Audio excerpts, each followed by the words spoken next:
Aujourd'hui dans le Vélo Geek Podcast, un spécial questions-réponses 100% sur le positionnement. Est-ce que les applications automatisées de positionnement comme MyVeloFit peuvent être une alternative intéressante? Notre opinion sur les produits Redshift comme la potence suspension, ainsi que notre opinion sur les selles faites sur mesure. Aujourd'hui, je m'entretiens avec Romain Girard, un spécialiste en positionnement d'origine française, mais présentement basé en Angleterre. Bienvenue dans le Vélo Geek Podcast. Vélo Geek est présenté par Martin Turgeon Service Cycliste, le studio spécialisé en positionnement et ergonomie cycliste situé à Mont-Tremblant. Pour venir me voir en consultation, prenez rendez-vous au mt-servicecycliste.com. Vélo Geek est également propulsé par Vélomag, le magazine cycliste numéro 1 au Québec, disponible en format papier partout au Québec et en format numérique partout dans le monde. Pour vous abonner, consultez levélomag.com.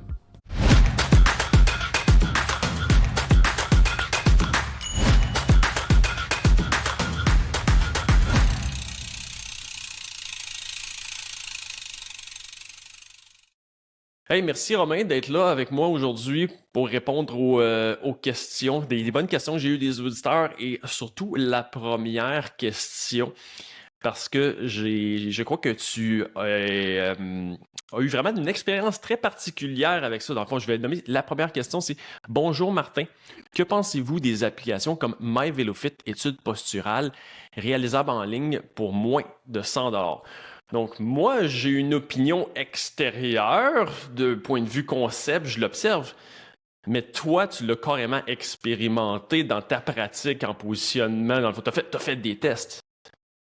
Ouais, c'est ça. Alors déjà, bonjour et merci de m'avoir dans ton pod, c'est super et ça va être sympa de discuter de différentes choses en positionnement. Ça peut être bien d'en apprendre plus. C'est toujours sympa de communiquer comme ça. Mais donc pour revenir à ma VéloFit, ouais, c'est quelque chose où on entend parler de plus en plus. Comme tu dis, il y a un prix comme ça peut être extrêmement intéressant. Et pas mal de personnes commençaient à en parler. J'avais aussi pas mal de questions. Donc du coup, j'ai voulu l'essayer moi-même. Donc je suis allé sur le site, j'ai acheté la partie premier prix, donc c'est 35$, je crois, en premier prix, et il y a une option plus développée pour 70$ qui nous donne, je crois que c'est un an avec beaucoup plus de positions, de profils, des choses comme ça. Donc c'est plus évolué, mais je voulais juste avoir une idée sur la version de base. Donc j'ai pris l'abonnement à 35$ qui nous permet d'avoir une semaine pour uploader des vidéos sur notre position.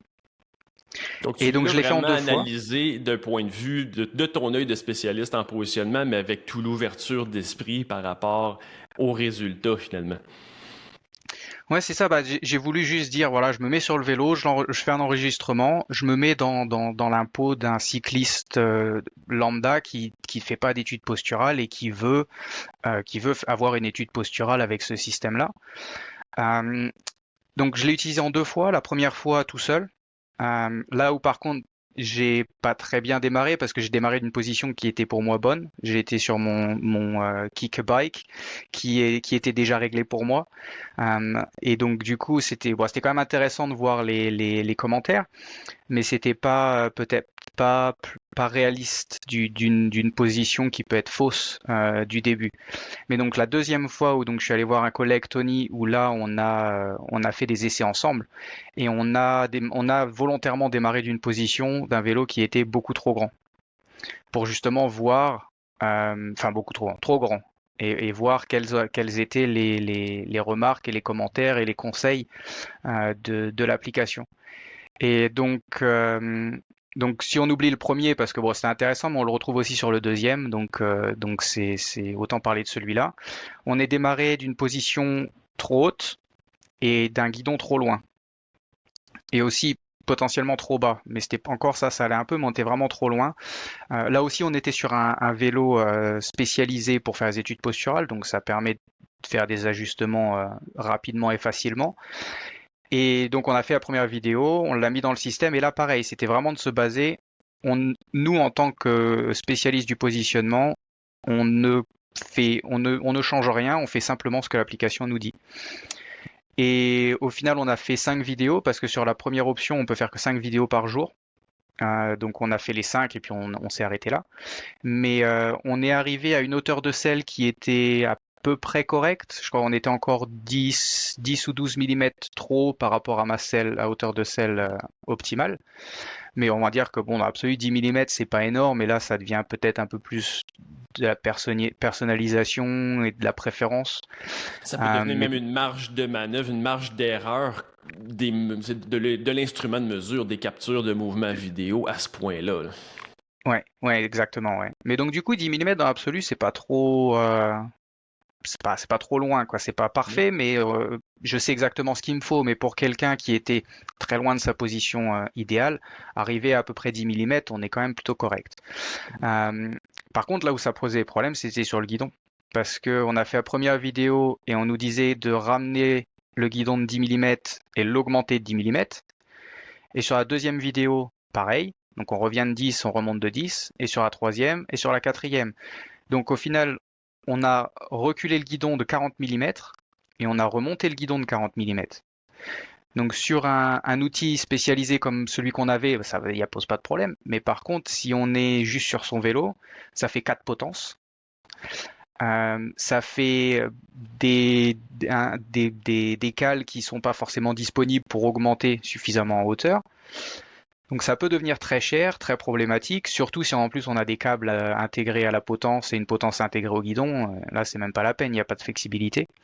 Parce que contrairement Mm. à aller voir un spécialiste comme toi ou moi, où qu'on peut faire des tests à différentes longueurs de potence et choisir ultimement la seule qui serait la bonne, finalement, là, finalement, à chaque fois, c'est un peu une recommandation, finalement, une prescription.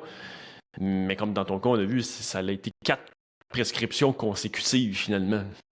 Ouais, ouais. Et en fait, le problème, c'est parce que mon dos était à un angle de 39 degrés. Et enfin, au début, il démarrait à 33, donc on a réduit et on est arrivé à la troisième position où j'étais à 39 degrés. Mais le système voulait me mettre entre 43 et 49. C'est ce qu'ils avaient sur les plages de mesure. Mais le problème, c'est que mon dos veut pas remonter. C'est l'angle qu'il a sur le vélo. Et donc, du coup, ils essayaient de me rapprocher de manière à remonter le dos. Mais ce qui se passait, c'est que je rentrais les épaules et je pliais les bras, mais à aucun moment je redressais le dos. Et donc, ça, c'est quelque chose que le système n'a pas détecté. Donc là, on voyait clairement une limitation et ça ne permet pas d'obtenir une position optimale sur le guidon. Puis ultimement, en plus, c'est ça, c'est que c'est vraiment une question de cible simplement par rapport à une référence, disons, entre la hanche et l'épaule. Donc, il ne va pas non plus observer ce qui serait comme une courbe rachidienne, à voir si le dos devient plus droit ou moins droit. C'est simplement sur ces 2 points de référence-là qu'ils vont calculer une cible finalement pour entrer dans un moule standard finalement. Voilà, c'est ça. C'est ça. Et c'est là, en fait, qu'au final, l'intelligence artificielle, au final, on ne peut pas vraiment parler d'intelligence artificielle.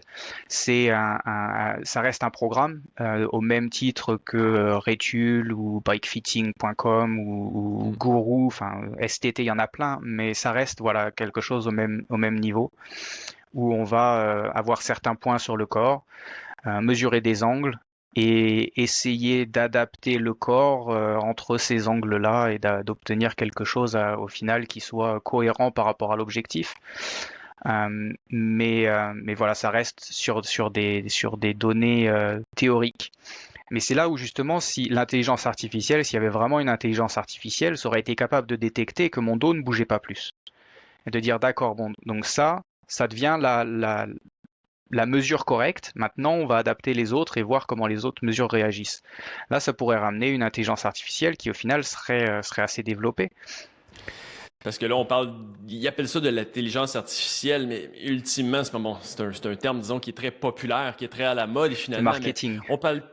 mais on parle plus, finalement, d'algorithmes, puis de technologie d'identification visuelle, qui est pas pour enlever, justement, que oui, c'est une technologie qui est intéressante, mais on n'est pas dans la réelle intelligence artificielle de vraiment un peu s'adapter et comprendre la dynamique. On est dans l'application, finalement, d'un moule avec des cibles.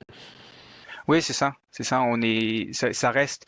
Il y a un développement très fort, ça c'est sûr. En termes de programmation, le développement a été très poussé, surtout à être capable d'aller prendre des mesures sur certains points du corps sans avoir de marqueur. C'est là où on voit un rétule, par exemple, il y a déjà une grande partie du temps qui est le placement des points de mesure, alors que là, ça se fait automatiquement, donc il y a quelque chose de très poussé. Pareil, les points, ils sont plutôt corrects, mais ça reste quand même sur certains endroits assez déplacé. Alors après, il y a peut-être certaines personnes qui vont dire que c'est optimal, mais par rapport à ce qu'on a vu, c'était un petit peu décalé par rapport à là où on voudrait les avoir en théorie. Donc pareil, ça va faire changer du coup les mesures. Mais, mais bon, c'est quand même un développement qui est très poussé et très, très fiable. Donc c'est plutôt pas mal. Après, voilà, ça reste une mesure d'angle et mettre ces angles dans une plage de données définie, prédéfinie par un algorithme. Et c'est là que ça reste assez limité. Ben, c'est sûr que c'est là, moi aussi, que je vois plusieurs limitations. Puis c'est un peu de ça que je suis parti. Moi, je suis bien content justement de parler avec toi parce que toi, tu as eu l'expérience, dans le fond, de l'utiliser. Moi, c'est ça que je voyais comme plusieurs limitations parce que, bon, oui, comme tu parlais, ça semble donner peut-être une hauteur de selle qui peut être approximativement bien, mais il y a beaucoup d'autres facteurs. Quand on parle, on dit ça fait un positionnement, un bike fit à seulement moins de 100 $. Mais la réalité, c'est que c'est pas un bike fit complet par rapport à ce qu'on va vraiment aller, mettons, regarder quand on va voir un spécialiste, parce que c'était un peu de fond, ma crainte quand je regardais le concept de ça, c'est que bon, oui, c'est abordable, mais ultimement, quand on ne prend pas vraiment en compte les symptômes spécifiques, les restrictions spécifiques, qu'au bout de ça, on prend pas le temps de regarder les 3 points de contact, donc position des cales, mais non plus aussi tout ce qui est support au niveau du pied, au support plantaire. Tu dis effectivement au niveau du guidon, au niveau du choix de la selle, de l'angle de selle, tout ça. Donc, finalement, oui, c'est une fraction du prix d'un positionnement, dans le fond, d'un bike fit complet, mais c'est finalement une fraction du service qui serait offert de toute façon. Ouais, ouais, c'est ça. C'est ça. Donc, du coup, ça reste assez limité par rapport à ça. Mais est-ce que tu vois pour qui, dans le fond? Moi, j'ai mon idée, mais je vais te la demander en premier.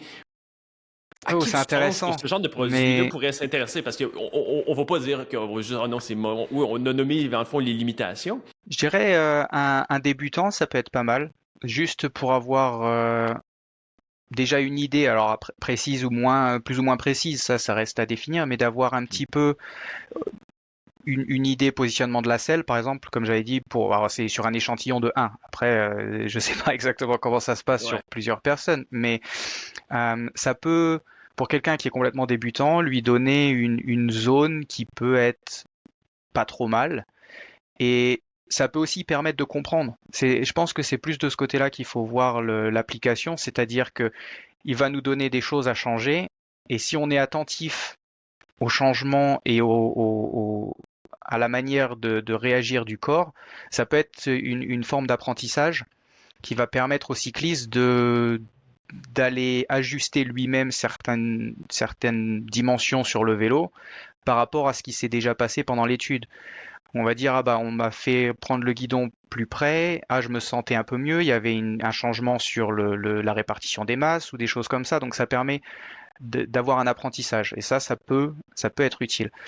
Donc pour les débutants, et peut-être pour des personnes qui n'ont pas accès à une étude posturale, s'il n'y a rien à moins de 5 heures de route par exemple, ou enfin qui sont très loin, ça peut être une façon d'avoir une étude posturale, mais pareil, est-ce que ça va nous mettre dans une mauvaise position qui peut causer des blessures? Enfin, ça reste une question, on ne sait pas, mais ça peut être une solution pour ces personnes-là. Donc moi, je dirais que c'est les deux cas. Et après, un troisième cas que j'ai trouvé qui était assez intéressant, où j'ai discuté avec quelques personnes sur des forums, et le retour en général, c'est il y a pas mal de personnes qui disaient que les résultats de l'application étaient très similaires à ce qu'ils avaient en étude posturale. Et en discutant un peu plus loin, on se rend compte que ces personnes-là, c'est des personnes qui ont eu des rétules BikeFit, qui ont eu des bikefit.com, qui ont eu, voilà, bah, en gros, des systèmes qui sont aussi basés sur des algorithmes et des mesures d'angle. Et donc, bah, au final, ils utilisent à peu près les mêmes plages de données. Donc, c'est un peu normal qu'on se retrouve à peu près au même endroit. Donc, du coup, si quelqu'un a eu une étude complète, rétule ou autre, et qui veut peut-être refaire un petit ajustement, ça peut être aussi une possibilité sans avoir à refaire une étude complète. C'était un peu la théorie que j'avais finalement moi aussi, parce que dans le fond, autant que je vois qu'il y a beaucoup de limitations potentielles, il y a aussi il y a beaucoup d'endroits, on va être réaliste que oui, il y a quand même plusieurs endroits ou certaines boutiques que de toute façon, des méthodes simplement de calculer des angles et de mettre tout le monde dans un même gabarit, ben c'est la méthode qui est déjà pratiquement utilisée. Donc, peut-être que dans même plusieurs boutiques, quelqu'un, bon, si on n'a pas vraiment de spécialiste en boutique et que c'est le mécanicien ou le nouvel employé qui a eu une heure de formation, il s'est fait dire, bon, mets le genou à tel angle, le fil de plomb, mets le torseau en tel angle, ben, probablement que cette application-là va faire potentiellement même un meilleur travail que beaucoup des méthodes qui sont faites par des humains, parce qu'au bout de tout ça, la limitation va être dans les compréhensions plus grandes de ces personnes-là, de ces endroits-là. Donc, je pense qu'il peut avoir ça peut être une application, justement, effectivement, si personne n'a des disponibles proches, et même peut-être que certaines boutiques pourraient utiliser ces systèmes-là. Ouais, c'est possible. Et d'ailleurs, il y a une partie où ils en parlent par rapport à ça dans leur marketing, c'est de s'adresser à certains magasins. Et c'est vrai que ça peut être un bon point de démarrage. Peut-être plus aussi sur la partie bike sizing, donc la définition d'une taille de vélo. Est-ce qu'on serait mieux sur un 51, un 53 ou 54, 56, enfin un médium, large. Ça peut aussi être intéressant, toujours dans les limitations, mais ça peut déjà donner des guidances et des valeurs de base qui peuvent être intéressantes.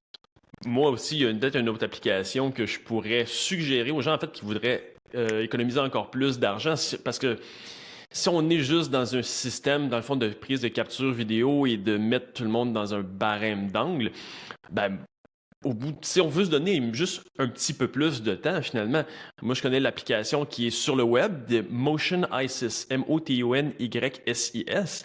C'est finalement, on peut juste télécharger, dans le fond, des vidéos de nous, prendre ces mesures-là, finalement, de façon manuelle, puis de les mesurer de façon gratuitement, finalement, nous-mêmes, en regardant c'est quoi les cibles. Donc, finalement, oui, c'est un petit peu plus de travail, ça se fait pas de façon automatique, mais au bout de tout ça, c'est que si on veut le faire manuellement, avec les mêmes cibles d'angle que ce que MyVeloFit pourrait faire, ça peut être une option pour ceux qui veulent se donner un petit peu plus de temps pour le faire manuellement. Ouais. Mais je dirais qu'en conclusion, sur ces applications-là, il faut pas se baser à 100% sur ce qu'ils disent, mais l'utiliser plus comme un apprentissage et ensuite faire des essais et voir s'il y a eu de l'amélioration, s'il y a toujours des problèmes et ensuite d'adapter, faire des petits changements à droite à gauche, demander, pas forcément acheter des produits à chaque fois parce que ça peut être cher, mais quand on commence à faire du vélo, on arrive toujours à trouver quelqu'un qui a une boîte à pièces et il se retrouve avec une potence en 80, une 90, etc. Et on peut toujours faire des essais comme ça. Donc, je dirais que ce serait ce qu'il faut retenir, c'est faire des essais et ne pas hésiter à faire des essais soi-même, des expériences et voir ce qu'il en ressort. Et de comprendre les limitations, finalement, que ce n'est pas une analyse posturale complète au quart du prix. Il y a des limitations qui peuvent donner des résultats bien pour certaines personnes, mais il y a définitivement des limitations. Ouais. Est-ce qu'on passe à la deuxième question? Allez. J'ai reçu une super bonne question aussi qui est: que pensez-vous des produits Redshift, en particulier la potence et la tige de sel à 2 positions? Commençons par la tige de sel à 2 positions pour ceux qui n'ont jamais vu c'est quoi ce produit-là.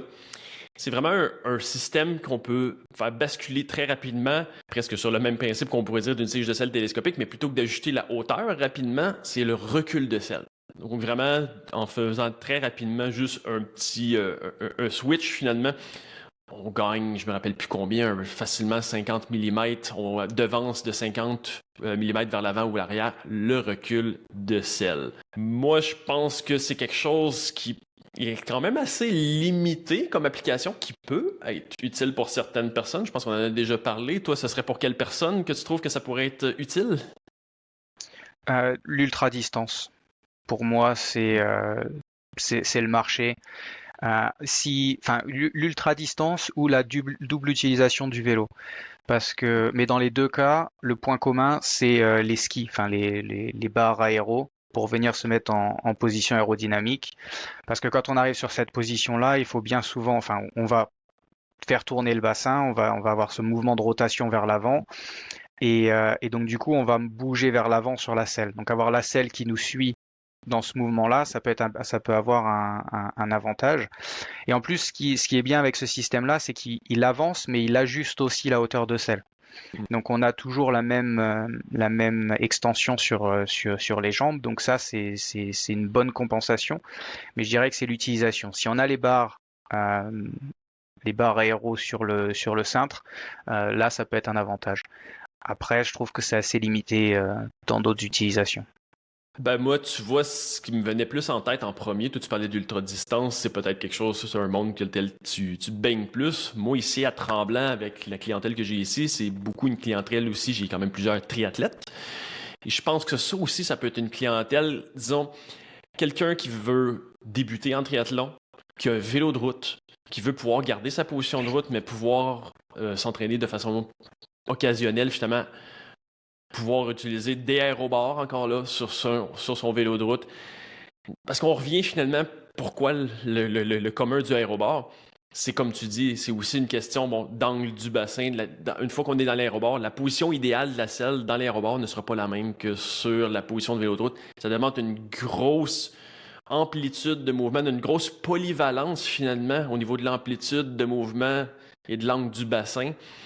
Donc, ça va être une façon d'aller chercher un peu plus cette polyvalence-là, mais finalement, ça revient à tous les sports qu'on a besoin des aérobars, mais qu'on n'est pas que dans l'aérobar, finalement. Ouais, ouais. Avoir cette transition, ça peut être intéressant. Ouais.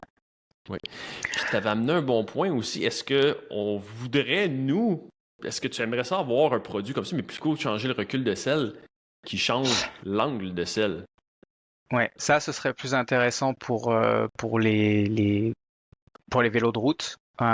Mais donc, du coup, dès qu'on part sur des cols, et on part sur 7, 8, 9, 10 km de col, avoir l'angle de selle qui change, là, ça peut être intéressant. Parce que si on met le vélo à 8 degrés, enfin 8%, et d'inclinaison sur une montée, bah, la selle va aussi remonter. Donc, c'est là que ça peut être intéressant d'avoir un changement d'angle de selle pour venir s'adapter à l'inclinaison de la route et avoir toujours une position relativement plate. Ça Ça pourrait emmène être, moins le bassin en rétroversion vers l'arrière, moins de pression sur le périnée. C'est quelque chose, effectivement, qui pourrait se faire.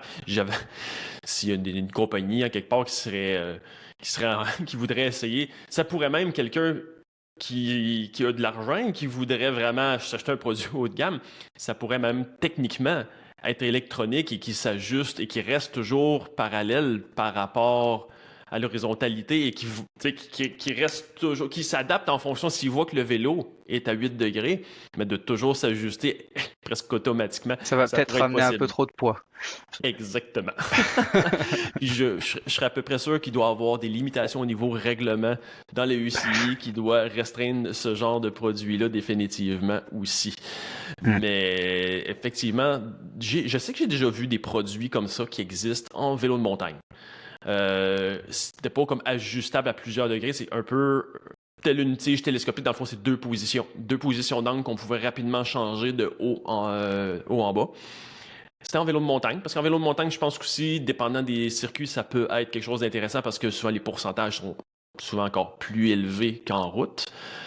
Après ça, là, les limitations en vélo de montagne, c'est si les enchaînements de grimpe et de descente sont rapides, ça devient toujours quelque chose qu'il faut ajuster de façon régulière. Et non, ce n'est pas comme une tige télescopique qu'on peut le faire directement au guidon. Et l'autre problème aussi en vélo de montagne vient plus peut-être d'un point de vue mécanisme, c'est-à-dire qu'avec la boue, les contaminants, un système mécanique comme ça, disons qu'il y avait eu plusieurs retours comme de quoi que ça pouvait très rapidement devenir bruyant à cause du craquement mécanique. Donc, ça peut être intéressant comme concept. Encore là, il y a certaines limitations. Mais si on parle, je pense, de celui qui est peut-être qu'on a vu le plus souvent, disons que Redshift est peut-être plus connu encore pour ça, qui est la potence à suspension simple pivot. Donc, est-ce que c'est une révolution, les potences à suspension, qui, on va se le rappeler, je pense que ça existe depuis les années 80 ou 90, pour ceux qui sont assez vieux de ces systèmes-là. Toi, qu'est-ce que tu en penses? Je l'ai jamais essayé personnellement. J'ai eu 2 clients qui en ont eu. qui sont venus pour une étude posturale et qui avaient une potence Redshift sur leur vélo. Pour eux, le retour est très positif. Il y a eu vraiment un changement, une augmentation du confort après avoir changé pour cette potence. Et c'est marrant parce que les deux, ils ont eu la même chose, le même commentaire. C'est j'espère que ma potence, elle est assez longue et que j'ai pas besoin de la changer parce que sinon ça va coûter cher. Ouais. Mais donc pour ça, vaut mieux peut-être faire une étude posturale avant Oui. d'aller acheter la potence. Mais après, il y a peut-être des limitations aussi sur cette potence-là, parce que c'est simplement un pivot qui est juste après la fixation sur la potence, et ça va ramener de la flexion vers l'avant sur les poignets, et ça, pour moi, c'est pas bénéfique et c'est potentiellement problématique, parce qu'on vient vraiment agir sur la rotation du poignet. C'est Donc, exactement le point. J'en ai vu aussi, moi, quelques-uns. Et il faut vraiment, dans le fond, pour moi, que ce soit bénéfique, il faut qu'on soit comme en gravel bike, où, dans le fond, le côté d'absorption des vibrations, même pas des vibrations, dans le fond, des chocs, devient vraiment prioritaire au confort sur les poignets, finalement, parce qu'effectivement, c'est que ça va faire toujours plonger. Dès qu'il va y avoir un impact, ça fait plonger une rotation des mains vers le devant, vers l'avant. Ça amène une masse vers l'avant aussi. Donc, je ne nie aucunement, effectivement, que ça l'aide pour l'absorption des chocs, mais ça vient avec certaines complications. Donc, c'est toujours de doser lequel est le plus important dans telle situation. Donc, je pense que justement, il faut que ce soit dans un endroit où les impacts sont assez grands pour que ça devienne. ouais. Donc, c'est pas quelque chose sur un vélo de route juste pour enlever quelques petites vibrations. Je crois pas que. Je pense que le négatif devient plus important que le positif à ce point-là. Ouais, pour la route, je pense il y a d'autres options à faire avant d'aller mettre une potence comme ça. Parce que pour les chocs, je pense que oui, ça peut être intéressant. Et dans ce cas-là, si c'est plus sur les chocs, il y a moins de problèmes sur les poignets parce à la limite, on vient quand même éviter un choc. Et c'est le vélo qui remonte. Donc même s'il y a un petit peu de descente sur les poignets, ça atténue un petit peu la rotation. Mais ça reste quand même un problème. Et donc si vraiment quelqu'un veut aller sur une potence suspendue, le mieux, c'est d'aller sur des potences parallèles. Donc, il y a deux marques qui sont un petit peu plus connues par rapport à ça, c'est Kinect et Meroka. Donc, où eux font des potences en articulation parallèle. Et dans ce cas-là, l'angle ne change pas. Oui. Donc ça peut être intéressant. Mais il y a aussi, dans le fond, on parle aussi de Specialized, qui serait comme les diverges, les Roubaix, qui serait sur le même principe. Ça, c'est un principe justement, oui, qui va donner une absorption des chocs sans changer l'angle de rotation du guidon. Je dirais que là, la limitation peut-être du Specialized est plus au niveau de l'entretien. Là. C'est peut-être moins fiable, me demande peut-être un peu plus d'entretien à plus long terme que les potences que tu parles justement. Par expérience, des fois aussi peut-être, parce qu'avec le certain temps, les Specialized, ça arrive qu'avec l'usure, s'il y a trop d'usure, il y a carrément un petit jeu dans la direction. J'ai déjà vu ça. D'accord. Donc, ils sont ajustables. Les nouvelles générations sont ajustables. Donc, c'est bien pour ça aussi. Mais au moins, justement, tout ce qui est Future Shock reste sur le même plan, induit pas de rotation du guidon vers l'avant. Ouais. Après, par rapport au système de rotation, le système parallèle a aussi l'avantage de marcher, peu importe la position des mains sur le guidon ou sur le cintre. Si on est sur un guidon tout terrain, et dans ce cas-là, ça va aussi marcher très bien. Et alors que si on est sur une potence à pivot, vu que c'est un pivot, au plus on est loin du pivot, au plus on va avoir cet effet-là. Alors que si on est aligné avec le pivot, ou même derrière, il n'y a pas d'effet du tout. On n'est même pas capable de le faire bouger et ça redevient une potence solide, enfin rigide. Donc du coup, on perd les avantages de la potence. Donc il faut vraiment que ce soit pour le cintre, avec la position sur les manettes, pour avoir les bénéfices de cette potence. Mais je pense aussi que tout comme bien de ce genre de produit-là, il peut avoir définitivement des bénéfices, mais en amont, il faut peut-être s'assurer aussi que la position est correcte. Donc moi, je tout à dit, c'est bon, est-ce que si on a des douleurs au niveau des mains, des douleurs au niveau cervical, est-ce que la potence à suspension est une amélioration? Peut-être, mais est-ce que c'est vraiment la racine du problème ou si on a tout simplement une potence trop longue, un avancement de selle qui est trop vers l'avant. Si la position n'est pas optimale, qui fait qu'on a trop de masse vers l'avant, on va pas réparer de façon complète le problème. On va un peu masquer le problème plutôt que de le régler à la base. Donc, je pense que c'est quelque chose qui peut être intéressant, mais peut-être à la base, il faut s'assurer d'avoir une bonne répartition de charge. Voilà, c'est surtout ça. Je pense que ça, c'est l'élément clé. Et c'est ce qui se passe enfin, souvent, qui s'est passé plusieurs fois, où des clients viennent justement en disant, je pense acheter une potence Redshift, parce que c'est la marque la plus connue, et pour justement aider au niveau du confort des mains, alors que et on fait l'étude posturale, ils repartent avec une position, une bonne position, et ils ont les informations du coup pour la longueur de potence. Mais je leur dis, essayez la position, roulez pendant 1 mois, 2 mois, 3 mois, peu importe, mais essayez la position vous-même, essayez de voir s'il y a des différences, et ensuite vous pouvez prendre une décision si vous voulez prendre la potence ou pas. Et dans la plupart des cas, il n'y a plus besoin de la potence à suspension. Une fois que l'équilibre de masse et la position a été optimisé, il y a beaucoup moins, comme tu disais plus précédemment, il y a beaucoup moins de poids sur les mains. Et donc dans ce cas-là, on ressent beaucoup moins les effets des vibrations et de la route. Il y a beaucoup d'autres choses, facteurs à vérifier avant, que ce soit au niveau de la position. Et même, je vais rajouter même les pneus dans la mesure où si on a une vélo avec une potence trop longue, un avancement de selle trop vers l'avant, un angle vers l'avant avec des pneus 700 par 23 à 120 PSI, la potence à suspension n'est peut-être pas la première étape. C'est vrai, ouais. Des pneus un peu plus larges, un peu moins de pression, en tubeless et puis la position évidemment optimisée, mais ou même des fois ça suffit d'avoir simplement un ruban de cintre un peu plus épais qui va absorber un peu plus les vibrations. Déjà rien que ça peut faire beaucoup de changements.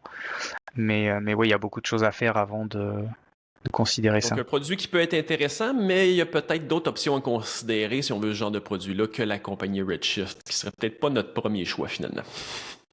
Non, peut-être pas, non.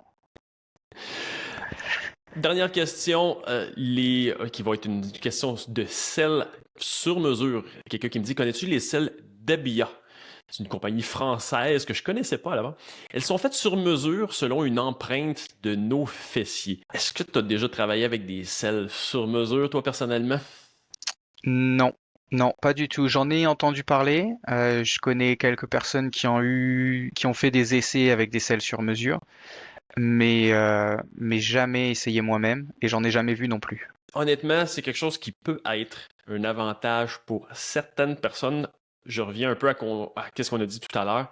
C'est un peu une méthode de dernier recours. Dans une globalité, il y a tellement de choses à s'assurer avant d'aller vers une selle sur mesure. Parce que comme je dis, si on prend une selle moulée sur mesure, alors que la position n'est pas optimale et qu'il y a peut-être des compensations liées à la posture qui n'est pas optimale, il faut adapter la selle à ces compensations-là, finalement, sans les enrayer.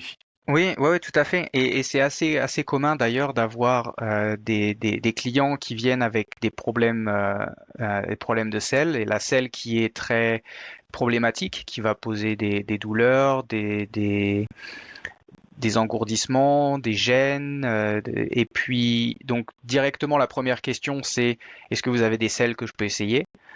Il se dit bah ça on va voir, enfin oui il y en a, mais c'est qu'un dernier recours encore, même sans aller personnaliser, juste un changement de selle, il faut vraiment attendre avant de le faire.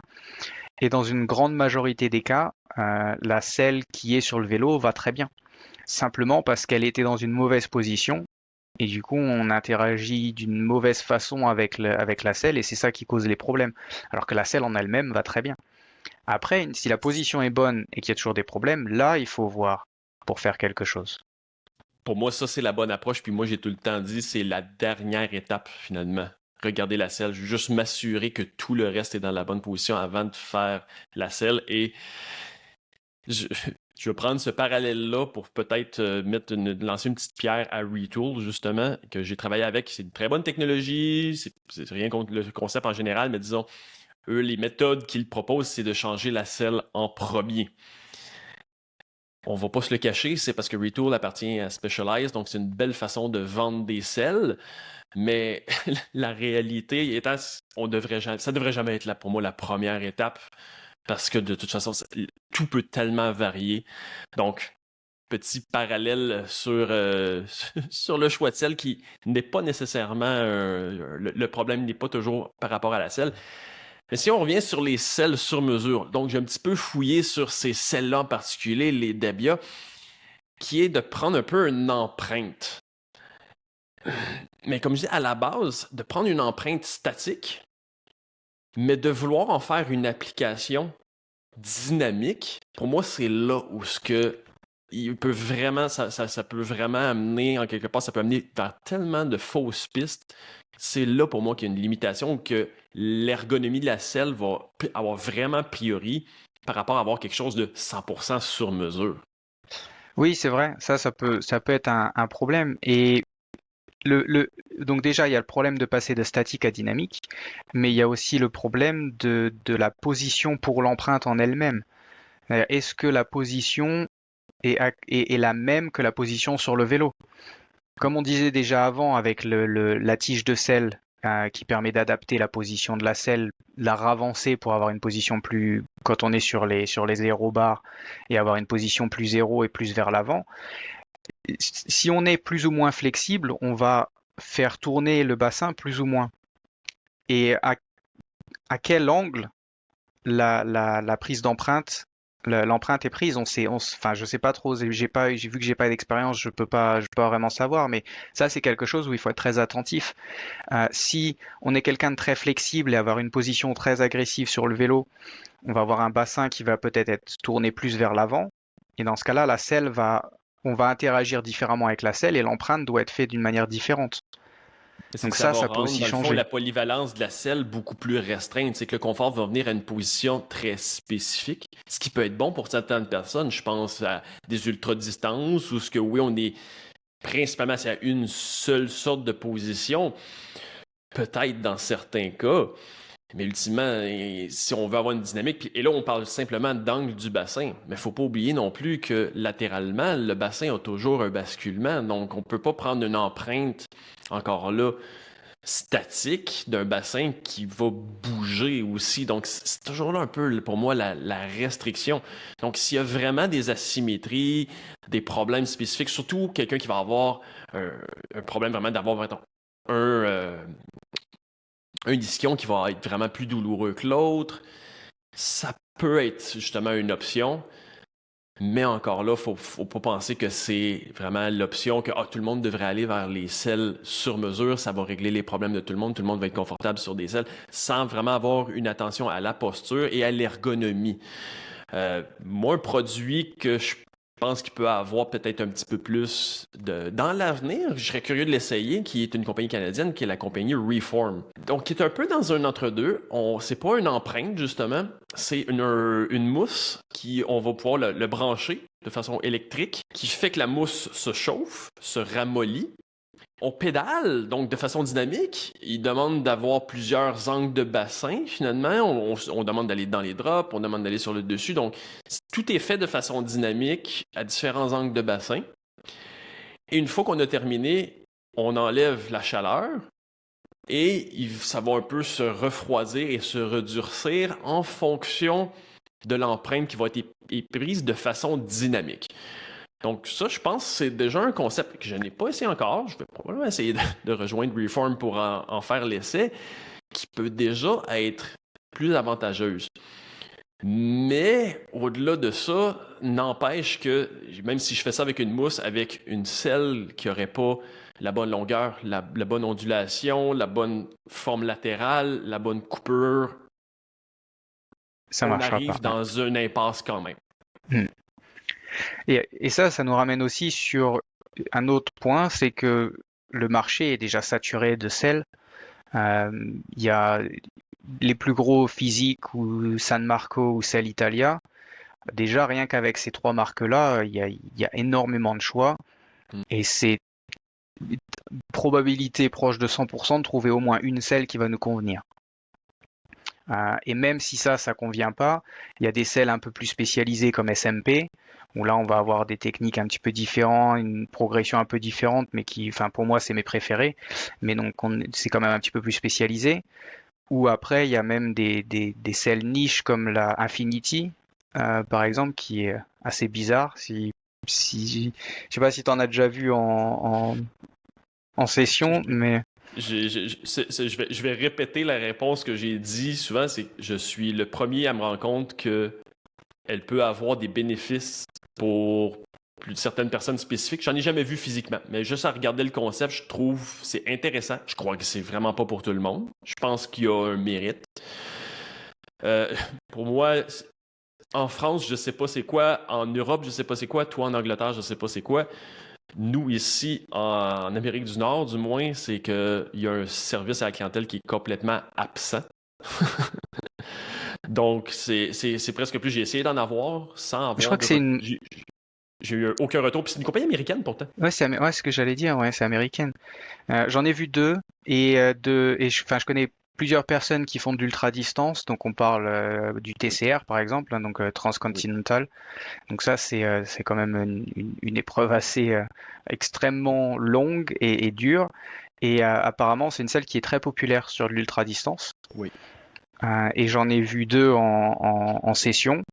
D'ailleurs je recommande de ne pas prendre la version avec les rails en carbone, parce que démarrer la session avec un rail qui casse, c'est pas terrible. Euh, Ah! mais ouais, en plus, une femme 55-60 kilos, et elle s'assoit sur la selle qui était quasi neuve, et le rail s'est cassé. Donc, mais en acier, ouais, il n'y a aucun problème par contre. Mais du coup, heureusement, elle en avait une autre qui avait le rail en acier, donc on est parti là-dessus. Mais, euh, mais apparemment, ils sont très très très fans en ultra distance de ces selles-là. Et donc ce serait pas mal de l'essayer. Je crois que j'avais peut-être une ou deux personnes qui l'ont, que je pourrais l'essayer. Donc ce serait intéressant. Mais c'est vrai que c'est une forme vraiment particulière. Tu me donneras un retour. Fait que finalement, si on veut un peu conclure sur les selles sur mesure, je pense qu'on s'entend que peut définitivement avoir des bénéfices pour des cas très particuliers.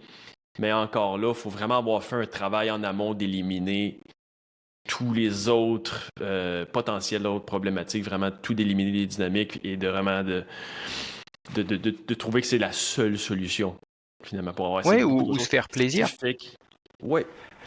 Ben, ce qui au se faire plaisir, je trouve, c'est quand même risqué, dans la mesure où même si on dit qu'on a de l'argent, qu'on se paye, moi, ce que je rappelle, c'est un novice qui se dit, hey, je vais tout de suite y aller avec une selle sur mesure.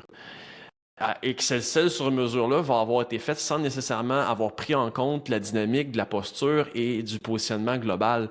C'est là que là, ça devient presque plus un problème.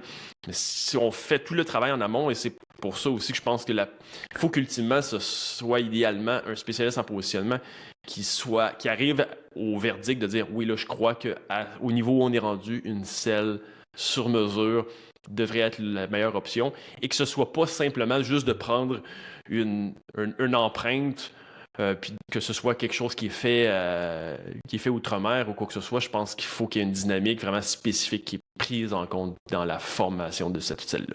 Ouais. Et du coup, ça ramène aussi une autre question. Quel est le suivi? C'est-à-dire que si on fait l'empreinte, on essaye la selle et au final, c'est pas confortable. Quel recours? Quels sont les recours disponibles? Est-ce qu'on peut refaire une empreinte? Est-ce que c'est modulable d'une certaine façon? Ça, je sais pas, mais c'est aussi quelque chose à considérer.